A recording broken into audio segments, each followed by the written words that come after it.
तो सबसे पहले मैं शुरू करना चाहूँगा हमारी कार्डियोथोरैसिक एंड वैस्कुलर सर्जरी जो एक ब्रांच है, एक सुपर स्पेशलाइजेशन है, उसका ही आजकल एक सब यूनिट शुरू हो गया जिसे हम वैस्कुलर सर्जरी कहते हैं। तो ये सब यूनिट को हमें क्यों इतना स्पेशल बनाना पड़ा? तो बात ये है कि आजकल वैस्कुलर केसेस बहुत बढ़ गए और इन वैस्कुलर केसेस के लिए जो तरीके एडवांस हुए हैं इन्हें ठीक करने के लिए, जैसे आजकल बहुत सी ऐसी वैस्कुलर प्रॉब्लम्स हैं जिन्हें हम सर्जरी के माध्यम से भी ठीक कर सकते हैं, एक कैथ लैब में इंटरवेंशन से भी ठीक कर सकते हैं, जिसे हम एंजियोप्लास्टी कहते हैं, एंजियोग्राफी कहते हैं, जो पहले हार्ट के लिए होती थी, या दवाई से भी ठीक कर सकते हैं।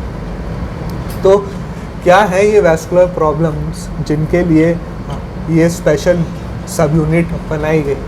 तो सबसे पहले मैं शुरू करना चाहूँगा क्रॉनिक लिम्ब इश्कीमिया से, मतलब पैरों में खून का दौरा कम हो जाता है। जो पैर की खून की धमनी है उसमें मवाद या कोलेस्ट्रॉल प्लाक जम जाते हैं, जिसकी वजह से पैरों में ब्लड सप्लाई कम हो जाती है। तो इनको ठीक करने के लिए, इनकी केयर करने के लिए तरह तरह की चीज़ें की जाती हैं। जैसे अगर क्रॉनिक लिम्ब इश्कीमिया है, पेशेंट को बहुत दिनों से पैरों की धमनियों में रुकावट है, तो हम पहले उसकी जांच करते हैं, जिसमें पहले हम उसका अल्ट्रासाउंड डॉपलर करते हैं, फिर उसमें हम सीटी एंजियोग्राफी कराते हैं या कैथ लैब में उसमें डिजिटल सब्ट्रैक्शन एंजियोग्राफी करके देखते हैं, उस रुकावट का पता लगाते हैं, फिर हम तरह तरह के माध्यम से उसे ठीक करते हैं। जैसे आप सर्जरी से ठीक कर सकते हैं उस रुकावट को,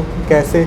जैसे बाईपास ग्राफ्ट लगा के, जहाँ भी किसी धमनी में रुकावट होती है उसके आर पार हम एक बाईपास ग्राफ्ट लगा देते हैं, जैसे हम हार्ट में बाईपास सर्जरी के बारे में आपने सुना होगा। दूसरा क्या कर सकते हैं, उस जहाँ भी रुकावट है धमनी में, उसे वहाँ जाके एंजियोप्लास्टी के थ्रू एक बलून से उस धमनी को वहाँ पे जाके हम फुला सकते हैं, ताकि धमनी में खून बहने के लिए जगह बन जाए। और कभी कभार हम उसमें स्टेंट डाल देते हैं।